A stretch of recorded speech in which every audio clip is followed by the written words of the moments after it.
Welcome, everybody, to the Squawk Talk podcast. I am just one of your co hosts, Joey Butt, and along with me is my brother, my partner in crime, Ethan, my brother, Ethan Powell. What's going on, my brother? Lots going on, man. A lot. There's a lot going Yeah, on. you want to just dive right into it? It's the only way to do it. There's a few things in life that I know Ethan and I appreciate.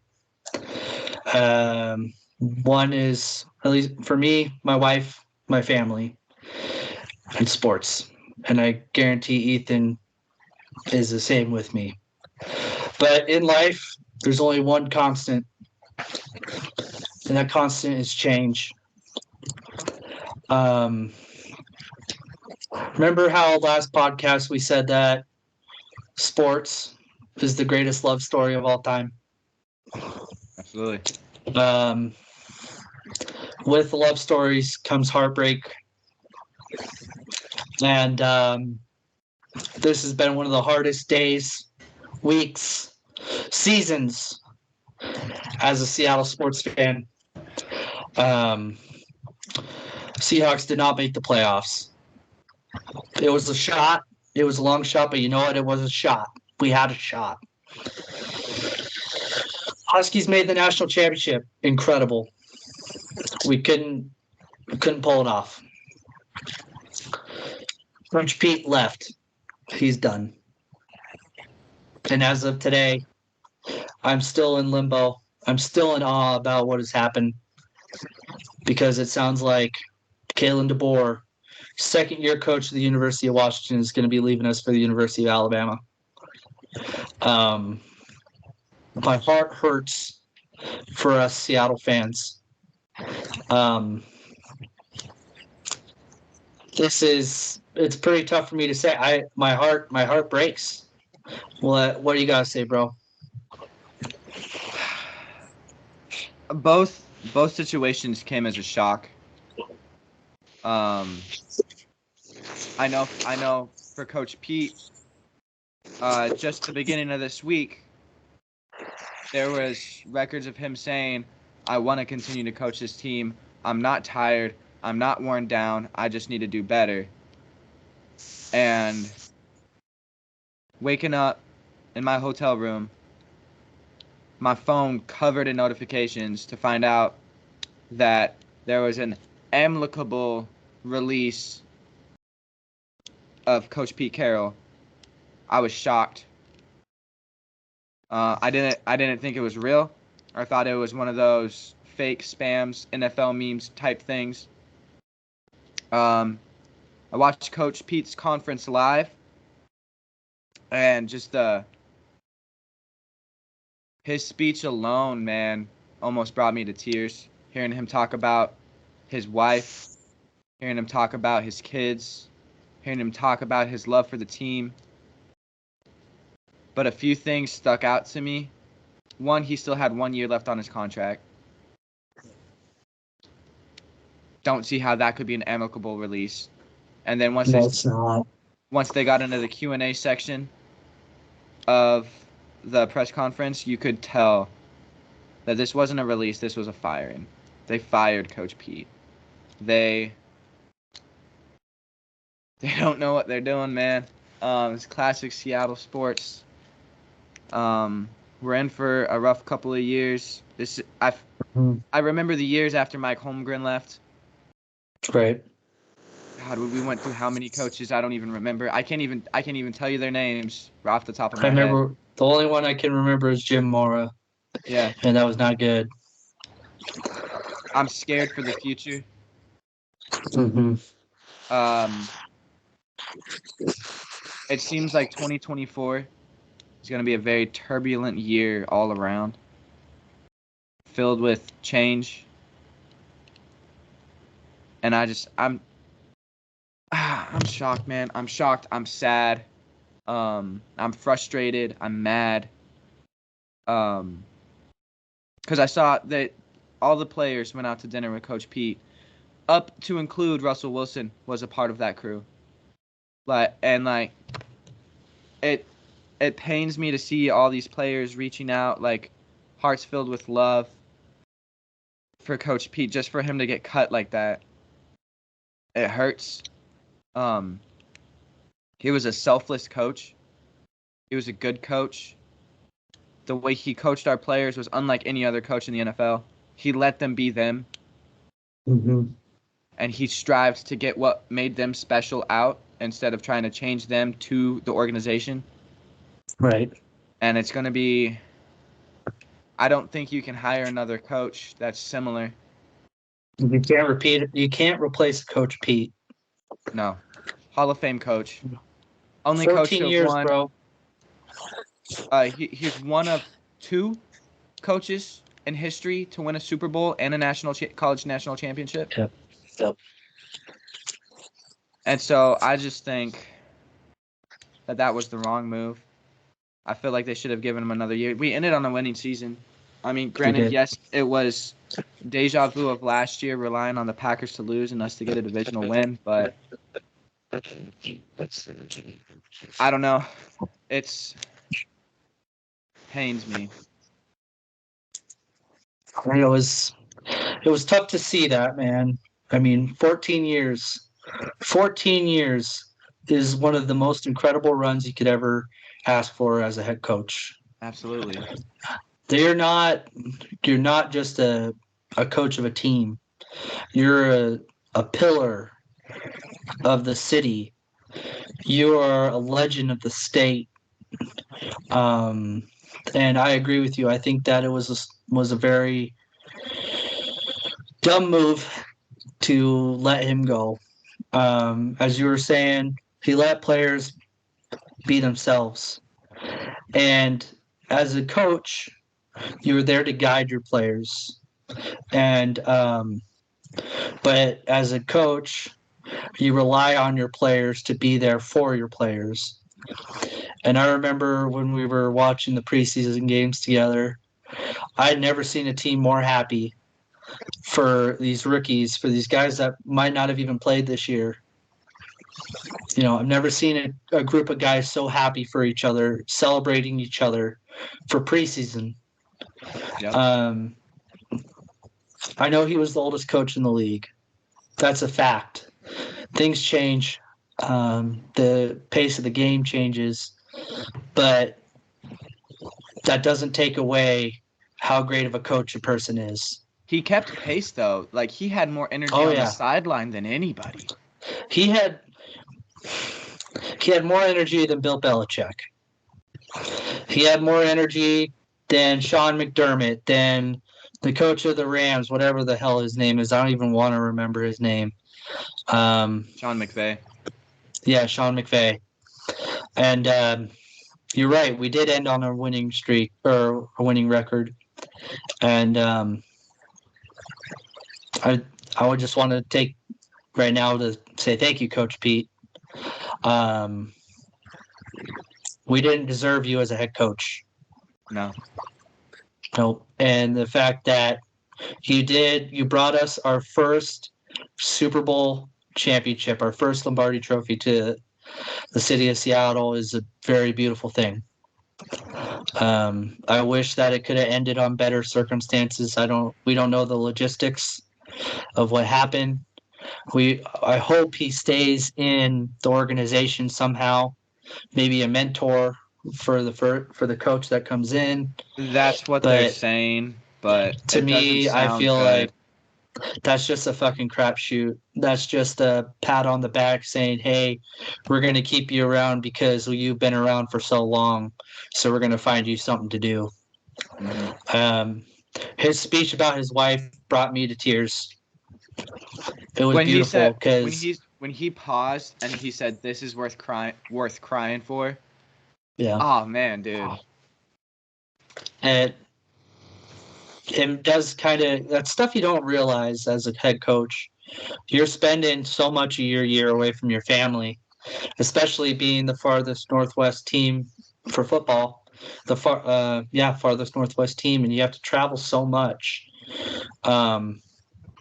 He does spend a lot of time away from his family, and I hope he gets to enjoy his retirement the way he wants to with them, because they from him going from college to pros, he's been on the road longer than we've been alive. Well, see, Let's put it that way. Here's the thing, man. Like, for the players, it's you work out during the off season, but you have time to enjoy yourself. On season, it's nose to the grindstone, getting it done. But for coaches, the off season is just as important as the regular season because you are trying to find key players and key aspects to the game that you're trying to implement in the regular season. Like, there's no off season for head coaches. No, there's not. He deserves, not at all. He deserves a statue in front of the stadium. Absolutely. He needs to be put into the Hall of Fame, the Ring of Honor, or whatever that's called. The Seattle Seahawks Hall of Fame, the Seattle Hall of Fame, the Washington State Hall of Fame. He gave Coach. that city more than anybody's ever given that city before. No, hands down. Hands down. As for the Seattle Seahawks organization, no one has ever came close. Mike Holmgren came close to what Coach Pete did. He brought us to a Super Bowl, but we didn't get the job done. Coach Pete got the job done.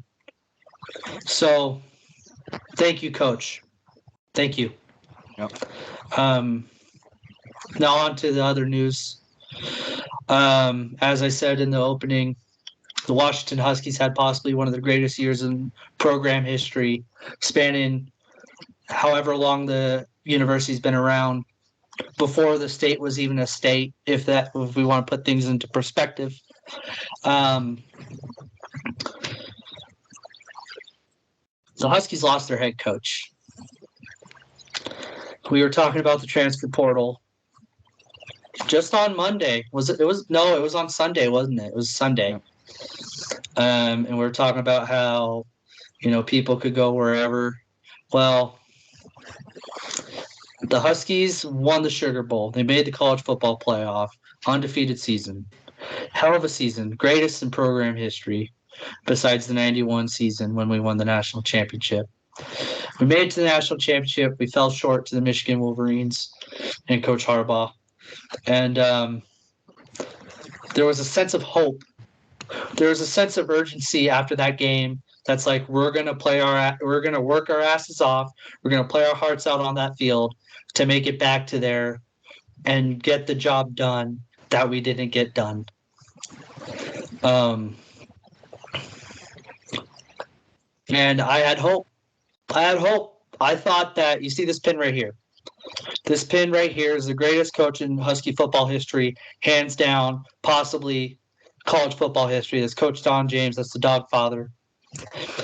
And I wear this for every game because it's a remind every fan of where the Huskies once were before my time. You only hear stories about this coach and what that team was like. And this year and last year, I thought to myself, oh my goodness, I am seeing what everyone saw with Coach James. I am seeing the Huskies get the job done, play their hearts out, leave it on the field. They leave everything on the field. And people, I'm getting goosebumps by saying this, people are starting to believe in the University of Washington. They're starting to bleed purple and gold. And then this week was, like I said, tough week for Seahawks football. Then you find out that Alabama's head coach Nick Saban, who can arguably, be one of the greatest to ever coach as well, decided to retire. And then Bill Belichick decided to retire for the Patriots. So I always thought we'd have to be worried about the transfer portal. I never thought that there would be such a thing as a coach's transfer portal. I thought that when you're a coach, you want to build something, especially from Kalen DeBoer's South Dakota roots, small town man, family man. You thought he would want to build something, and you'd think you'd want some type of redemption, right? But every single candidate that the University of Alabama has went after has signed an extension at their universities, which hands down for them, they have the money to be able to keep their coaches. Right. It's not about loyalty anymore. It's about money. I read that the Huskies, the University of Washington, was going to offer Kalen DeBoer $9.5 million a year, which is astronomical amount of money. From the reports I've been reading, he declined it. And it sounds like, and I've been reading everywhere, ESPN, Pat McAfee, KJR, the local sports radio for Seattle, ESPN, everyone is saying that Kalen DeBoer is going to the University of Alabama. And my heart hurts for the University of Washington. My heart hurts for the state of Washington. Hurts for Seattle, but it hurts for the kids mostly. And definitely today I saw it a lot more because a lot more players were entering the transfer portal or going to the NFL draft with years of eligibility left. And I just don't know where to even begin. I don't know what they're going to do.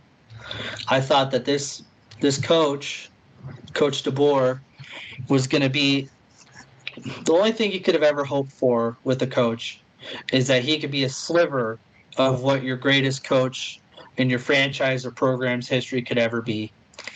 And I thought with Coach DeBoer that he would come close. He would never replace him. He would never be another Dogfather. But I thought he would bring us back into national spotlight, national dominance. But now I don't know, man. I don't know where to go from here. My wife has been constantly hearing me talk about this. I've been talking to family members about this that are Husky fans, long time season ticket holders. I don't know where to go from here, dude. You know me, I love my dogs. And I'm so optimistic about them, bro. But right now, with the way that the landscape is, it's insanity. Here's the thing, man. Boise State fan here. Mm-hmm. I had a coach at one point. Well, not me, but my team had a coach at one point by the name of Coach Pete. Right? Man brought us to the Fiesta Bowl, brought us to a couple other bowls after that, undefeated seasons, winningest college football team in history. And we had a shot to continue to press forward, press on, continue to build, to continue to get national recognition. We are starting to get nationally ranked there at the end. And he built up enough stir about him as being a head coach. And he got another offer from another school, the Washington Huskies, and poached our head coach. The problem with college football is there's just a lack of loyalty for the program you're in. Absolutely. And I understand that for the kids, you got to look out for yourself because you can't go down with the ship. Mm-hmm. Because you only have a few years of eligibility to prove yourself, to get yourself into the NFL, to get yourself out there. I understand that. But head coaches are making money. Yeah. And they let it get to their heads. They just continue to chase the bag wherever it is. They don't really care about their school's success. They only care about the success that it brings them. There's no loyalty with staff members in college football. There just isn't. I'm I've gone through what you are going through right now with college football head coach. Don't let it do to you what it did to me. I haven't watched college football since Coach Pete left. The last college Right. football game I watched was the national championship game, and I watched that for you. I haven't watched one before. I'm not going to watch one since because I don't like it. I don't like the way they run it. I don't like the way the people are in it. I love it for the kids, right? But you know what? If they're good enough, I'll see them in a few years when they make it to the NFL. Just don't let it do to you what it did to me. Because you remember, dude, I used to always wear blue and orange, man. If I wasn't wearing blue and green, I was wearing blue and orange. I've gone to probably like 30 or more Boise State games when I was a kid. And I just have no interest in them anymore. Just because I felt things can happen so quickly. You can't really even make a name for yourself at a university because you might be gone the next year. Mm-hmm. I remember that because I was so excited. I was so excited Coach Pete left Boise State to come to Washington. And I never really thought about the repercussions and the hole that he left on a community like Boise, which is a credible community. We both lived there. We grew up there, and I was just in the thought process of stole your coach. We're gonna be good now. That caused us a lot of issues in our friendship. It did, and because you were a cocky little bitch about that shit. Oh, hands down, dude! I wore my Husky gear that day. Oh, it was like terrible. You were insufferable to be around. I wanted everybody to know that he went and got that bag, like you said. And it was a heartbreak when he left University of Washington because it was out of the blue. Welcome to the jungle, motherfucker. He just retired. I mean, he just retired, and then he appointed a defensive coordinator who was great one year and then just terrible the next. And I just got an update from one of the sports social media pages for Seattle, for Washington. It looks like the Huskies are starting to lose recruits. The number one recruit in the state of Washington just decommitted from the Huskies. I've heard a lot of. See this. This is what you didn't understand when you were giving me shit for Coach Pete leaving Boise. Because the coaches, it's not the school, it's the coaches and the program that they create that brings in the recruits, that improves the program, that makes it better, that improves the coach, that improves the players that come. It's a cycle, right? It's incredibly freaking difficult to start from the ground up again and start bringing in recruits because people are going to start committing to Alabama to follow your head coach. And then if they can't go to Alabama to follow your head coach, then they're just going to go to some other school that's going to provide them with a better opportunity. Because they're going to go wherever they can get the most money. That's it. The most money and the most playtime, right? Yeah. Because with no playtime, no guaranteed playtime or whatever, or mentorship, they feed off of that mentorship because that's what's going to make them great. And if they don't know for a fact that they can get that in Washington, which now they can't, right? Right. Because we don't know who the head coach of Seattle is going to be. We don't know who the head coach of the Dogs are going to be. Yeah, no, you're pretty spot on, dude. You don't know who that mentorship's going to be. So why would you commit? That's like it doesn't make sense. That's like getting into a relationship and not knowing if the person's going to commit to the relationship. It's like a blind date. Blind dates don't have good success rates. No. This isn't a reality TV show, man. This is real life. People can't be taking chances like that on big decisions. Yeah, I mean, it's with these kids. They want it. Their dream is to make it to the pros. Mm-hmm. And that's every kid's dream. Right. And my big thing is I think that University of Washington is the greatest school in America. I wasn't smart enough to get into it, but hands down, I can consider myself. I identify as an honorary alumni. I think I've earned it. If the podcast gets big enough, I'm sure they'll make you an honorary alumni.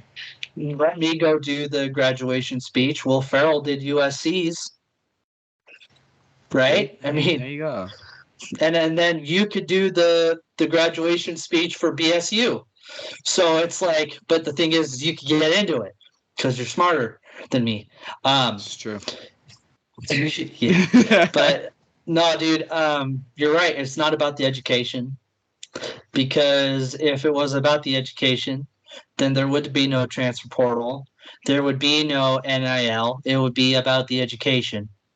Half of these kids College are communication majors, man. They don't actually care about the college degree. They're going there to play football. They're going there Exactly. to make it to the pros. I And I when you don't lose your think head that coach, you don't know if it's going to happen. the sad thing is college football ain't even college football no more, bro.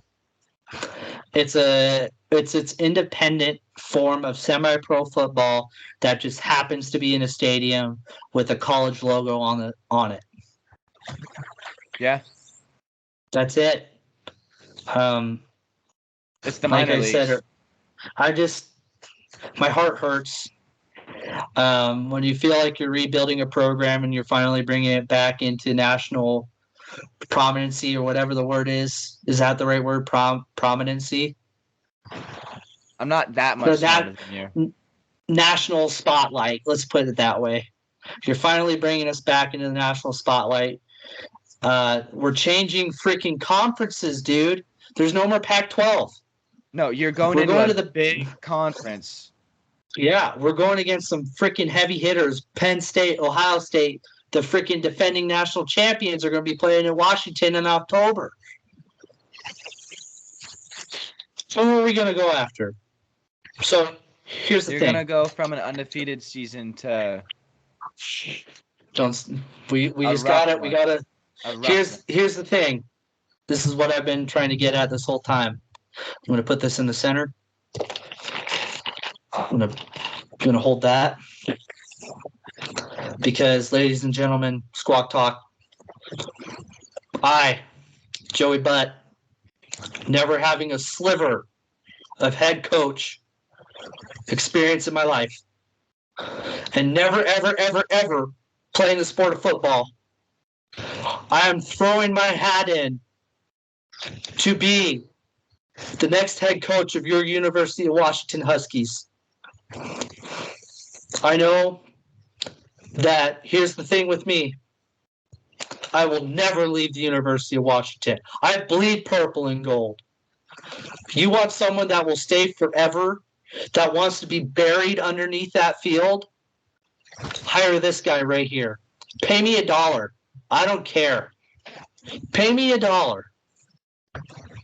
Let me be your hero, your knight in shining armor, your knight in purple and gold. Man that would do anything. I'll do you one better. Go ahead. Me, Ethan William Powell, never having played a day of football in my life except in the backyard with my boys, and throwing my hat in the ring for the Seattle Seahawks head coach position. I will try to honor Coach Pete's legacy. I will live and raise that community as it's my own. And I will never, ever leave the Seattle Seahawks. I will never I'm young. I'll be one of the youngest head coaches in NFL history. So we'll already be writing the history books with my occupancy. Right. And I will give my heart and soul to this team. I will give this team my all, my everything. I will eliminate all distractions in my life. All I need is a place to lay my head at night and Wi-Fi so I can watch film. There you go. Seattle, you need heroes. We're your heroes. We're not the heroes you deserve. We're the heroes you need. You will never find anyone more dedicated to a program or franchise than you will find than these two, both of us right here, right now. I just, bro, That I actually, knew. Go ahead. I was going to say that actually leads me into my next topic of discussion. Okay. Since we're on the topic of head coaches leaving, players entering the transfer portal, I would like for the podcast to be the first ones to hear about it. I've had some things come up in my life, some opportunities, and I am officially entering in the job market transfer portal. I've had some offers out of my home state of Idaho, and I will be exploring those options through the transfer portal to make it back to Idaho. And I just want the podcast to be the first place to hear it. That I will be coming home. Transferring home. Not gonna lie, I've heard a lot of speculation. I've been reading the reports. I've been getting the updates. I thought that the news might have came a little bit later than it did. But you know what? I'm pretty excited. I'm very excited about this move. I think it'll be a good one for you, brother. Yeah, I'm excited about the opportunities. Cheers. Cheers, brother. Cheers to you. Cheers to Seattle sports. To Seattle sports. It's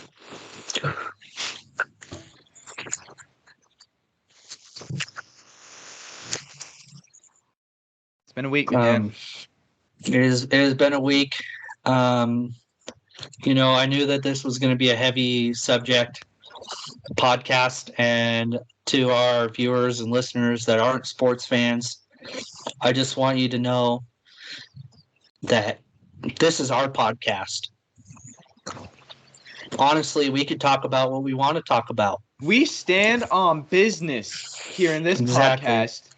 You don't see what we're dressed in. For the listeners, you don't see what we're dressed up in. We are sharp dressed. This is our interview to become the next heroes of Seattle. I do have. Go ahead.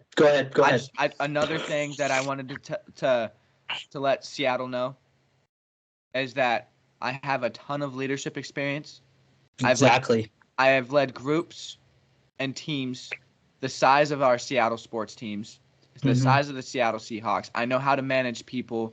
I've done it in high-stress scenarios. Ask me for my resume and my references, and I'll provide it to you as soon as possible. And the thing is, he's military, so you should give him first luck of the draw. So it's in your court. Ball's in your court, Seattle. Ball's in your court. I was gonna say that. I'm glad you pointed that out because I was gonna let them know about that. So, man, what a fucking tough week. But throughout this week of healing and going through the stages of grief, I had a thought come across my mind. Okay. Congrats. I had a single thought. There was not a lot going up in there. Like, instead of what could we have done better? Should I have drank more to make them do better? You drank plenty. Dude, plenty. I trained all year for that night, and I felt like it wasn't enough. I should have downed 2 bottles, maybe. I don't know, but did all you could. I did, and that's what my wife told me. That's what my dad told me. That's what my mom told me. That's what you told me. I can't keep beating myself up about it. If you would have won, you think you would have left? Left what? Washington. If you guys would have won the national championship, you think it's Alabama? No, he would have stayed. And I that's don't the know. chicken shit. Honestly, I don't want to talk bad about him because he did so great with the Huskies. But if he is to leave like what I am reading, that what a chicken shit way to move. Yeah. What, I'm sorry. I didn't get to where I needed to be. So I'm going to leave and go to some place that is going to freaking give it to me on a silver spoon. Washington Huskies are not a silver spoon type of community. We're a blue collar. We are a put your nose to the grindstone, work your ass off, get the job done. Okay, Get what that you is earn. that is what Western Washington is all about. Maybe not Bellevue and not like the higher up corporations, but it's the common people. Okay, That's what the blue Washington is collar. about, brother. Western, Eastern, Central. It is built on hard work, dedication, and built on those values. It's getting me all fired up because my grandpa helped build numerous buildings in Western Washington. And he worked every day and did his job, put his nose to the grindstone, and fucking did what he had to do. Yep. You think any of our family members thought they were going to be given anything? No. You gotta fucking work for it. You gotta work for it. Yes, sir. And I feel like we have gotten those qualities from our family. We're not expecting a handout. You and I aren't expecting a handout. We're not Absolutely thrown not. into this generation of people that feel like they're entitled to stuff. We're willing to work. We're willing to get the job done and do what we have to do, provide for us and our family. But kind of went on a little rant there. I get passionate about that stuff. Back to my thought that I had, my single thought. And it was while I was walking. Okay. Have you ever noticed that when you walk, your opposite arm and your opposite leg move at the same?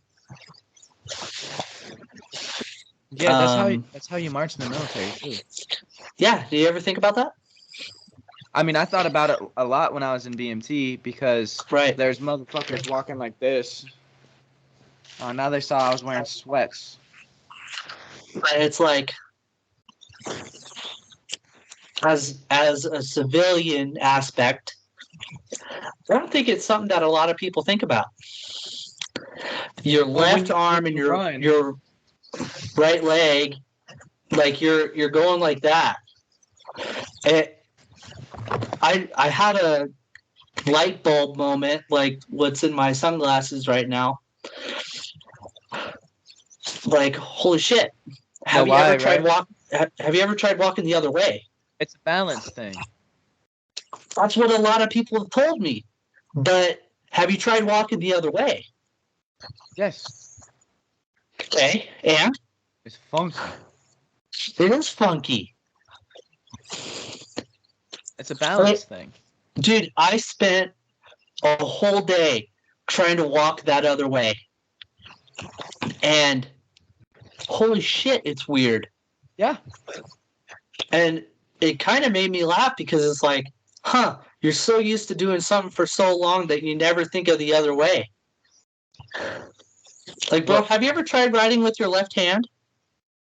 Yeah, I have. It's impossible. It's impossible. It looks. It's not impossible. It looks like a kindergartner writing. Is what it looks like. But here's the thing: you can still do it. Right. I can still walk like this. Right. So what's keeping us from trying to walk that way or write that way? Well, here's one of the things, right? I've been in the military coming up on 9 years, right? Yeah. And like, one of the rules is like you've always got to keep your right hand free, right? You own, like when you're out and about not working, like actively working on something, you carry stuff in your left hand, so you have your right hand free so you can salute, right? And so I find myself when I'm shopping or I'm grocery shopping and I'm bringing my bags in or whatever, if I've got a singular bag or whatever, I'll load my left hand up with multiple bags before I even put anything in my right hand. And then when I do swap over to my right hand because like my left arm gets tired or whatever, it's weird and I immediately swap back. Got you. So you just do the same thing for so long and you just get used to it. Like I still when I look at my phone, I still stop. Look at my phone, do what I'm doing. When I'm done with my phone, then I continue to walk again because you can't. Right. You can hard. Now. They changed the reg, but previously you had to stop and do allowed, that, right? You weren't. Yeah, you see people just stopped in the middle of the sidewalk, just on their phones, and then put their phone away and then like walk again. And you're like, idiot. Yeah. That was my one thought this week. Besides trying to better myself, and I wanted to get your input on it because I thought it was a little bit funny and I thought there would be some humor behind it. Yeah. Well, do you want to take a minute? No, let's take a minute. Oh no, I was gonna say, do you want to take a minute and talk about some of the exciting things that are gonna come with me entering into the transfer portal? Yeah, dude. Freaking, that was a bombshell. I know I transferred the situation to another conversation in another direction. Dude, let's hear your thoughts. This is the first interview, okay? Ladies and gentlemen, JDs and gentlemen, as some TikTok fans might know from that guy. This is a #1 exclusive interview from the co-founder of Squawk Talk Podcast, Mr. Ethan Powell. What are your thoughts on the transfer portal, bro? Yeah, I'd like to first and foremost, I'd like to thank my supporters. I'd like to thank my brother Joey here. I'd like to thank my mom, dad, my brother, all of my supporters over in Idaho. I'd also like to thank some of my supporters out here. I'd like to thank some friends that I've made at my current job here. I'd like to thank my current guard unit who is bending over backwards to allow me to have this opportunity. I'd also like to thank the sweet girl in New York. Not gonna throw your name out there yet, but yeah. You know, that's on my mind too with this transfer. Hold on a sec. Is that the educator you were talking about last episode? Could be. Okay. Might be. All right. Probably is. It is. Yeah. Okay. Anyway, I'd like to thank all my supporters. I've got a lot of people who got my back on this. I got a lot of people helping me through this transfer over back to Idaho. Looking forward to the opportunities that Twin Falls is going to provide, the job opportunities, the schooling opportunities, and just the extracurriculars that are going to come with living in Twin, living right next to my boy. And I'm just excited for the opportunities that I'm presented with coming through this transfer portal. I'll open questions up to the floor now. Question. Squawk Talk Podcast co-founder Joey Butt here. Quick question for you, Ethan. Who's got my back? I'm just here so I don't get fined. Okay. Attaboy. I love that. Another follow-up question. I got your back. There we go. I couldn't leave you couldn't leave me hanging like that, bro. That was too soon. Was pulling the heartstrings. Second question. Squawk Talk Podcast co-founder Joey Butt. About this woman friend that is in the city.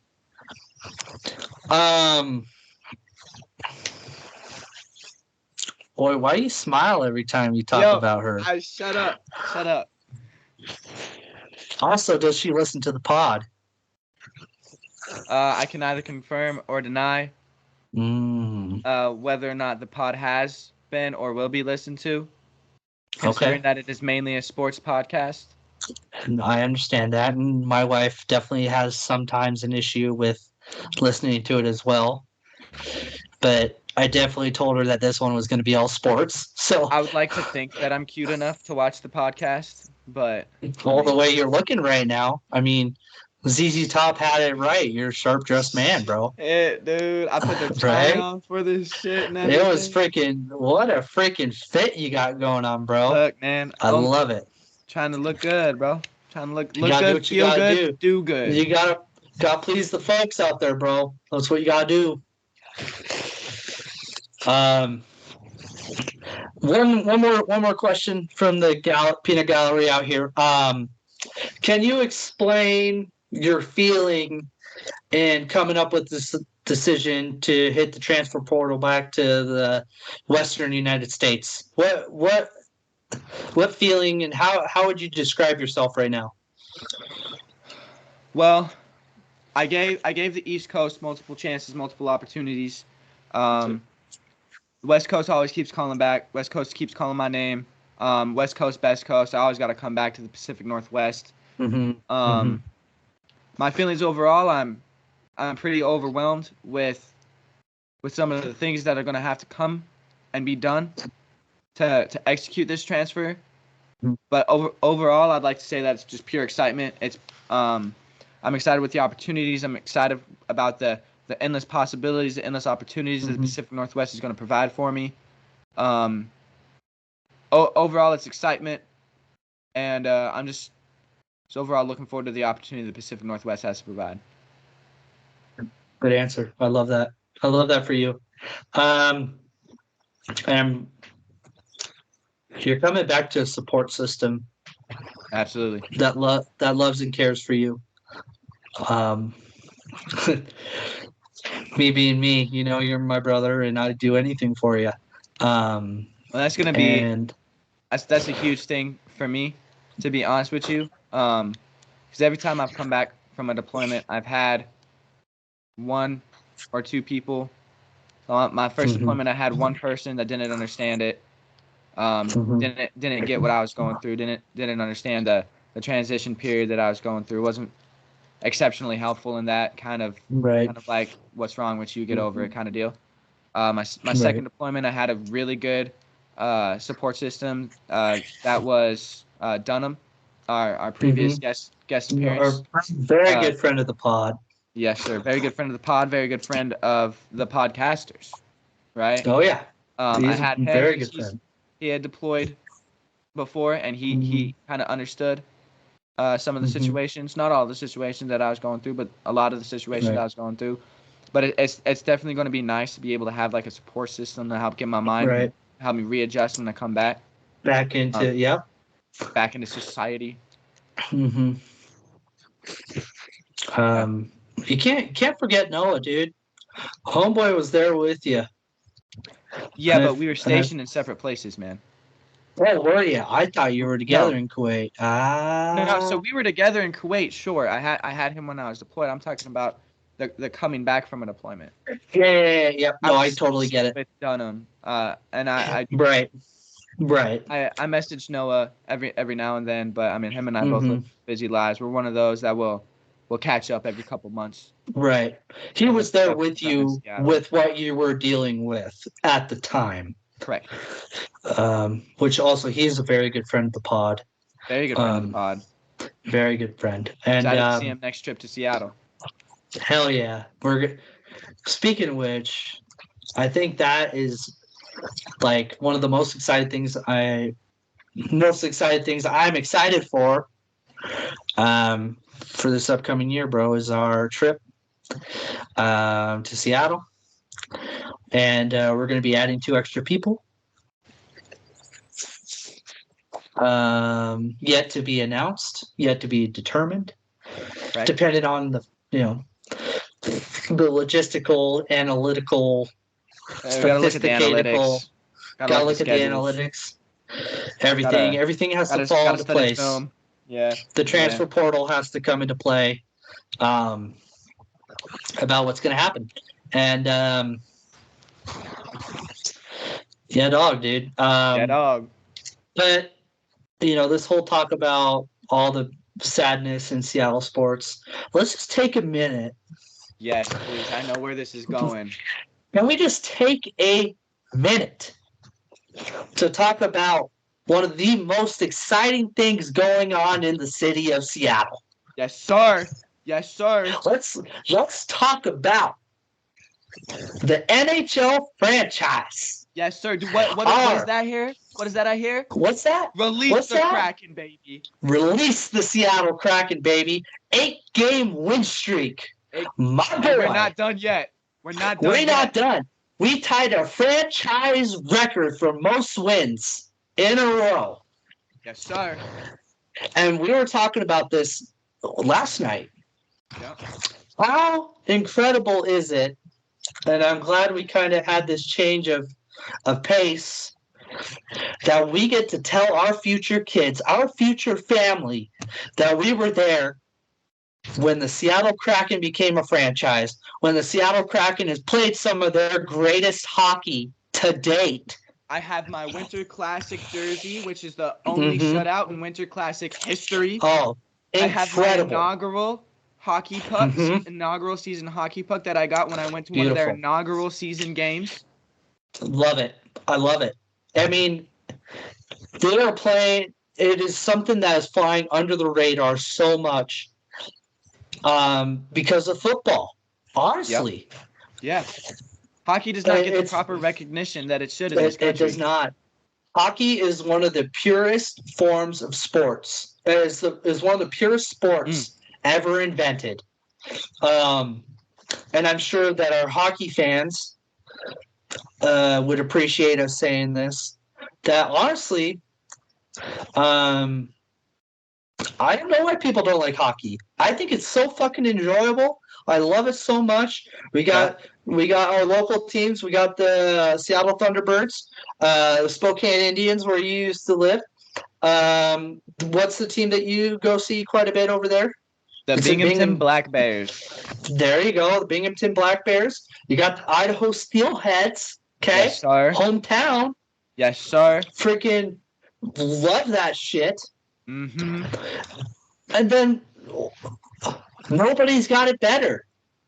We got a fucking NHL team, bro. Right. Who's got it better than us? Nobody. So, shout out to the Seattle Kraken. They are the glue that is holding this city together. Absolutely. Through this tumultuous,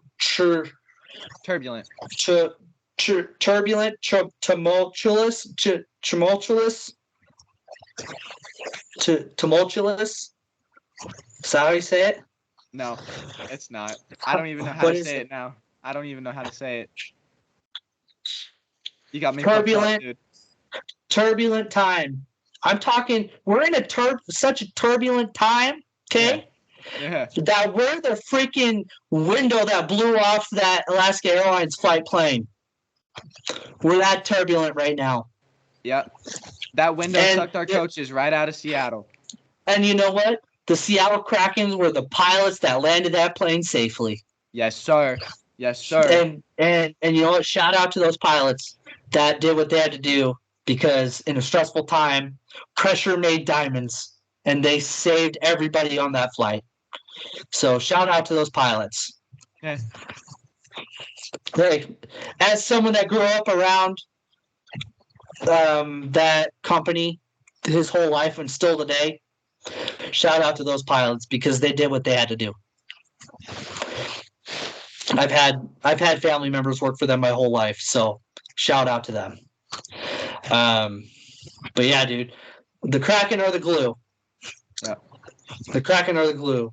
And let's bring a fucking Stanley Cup back to Seattle. It's been 117 years since Seattle has gotten a Stanley Cup. A lot of people don't realize that in 1917, the Seattle Metropolitans were the first American hockey team, ladies and gentlemen, the first American hockey team to ever win Lord Stanley's Cup. Let's bring it back. Let's bring it back, boys. Let's bring it back. So, brother, the way that this started was sadness, but with sadness comes great anticipation and great promise for the future. And then that comes excitement.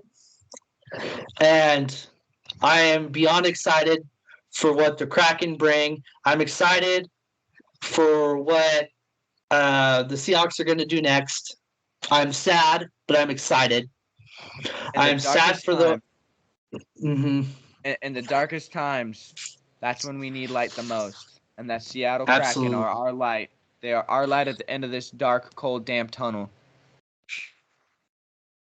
At the end of that rainy, miserable, gloomy day with the offshore flow, guiding us home. We will. Oh, am I getting I thought I got a freaking update about the Huskies. Sorry about that. I didn't.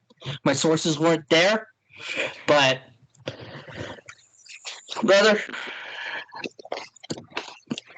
this is going to be a rebuilding year. We're going to have to go through the trenches again. But you know what? Battle-tested people. We are freaking battle-tested. We are ready for this shit. We've done it multiple times. Charlie Whitehurst. We've done it, bro. Seneca Wallace. We've done it, bro. Seneca Wallace. We have done it all. Okay. I'm a Seattle sports fan through and through. We could have an undefeated season. We could have a winless season, and I will still be there watching every game, cheering my hearts out. Amen, brother. Let's go play some video games. How about that? Absolutely, dude. Absolutely. Thank you guys for listening to this special, exclusive Darkest Week of Seattle sports. Yep. But remember, we all we got. We all we need. And that's what's going to get us through all this. Absolutely. Go Dogs. Go Hawks. Go Hawks. Go Kraken. Love you, brother. And go Kraken. Yes, sir. All right, man. Peace. Peace. Peace.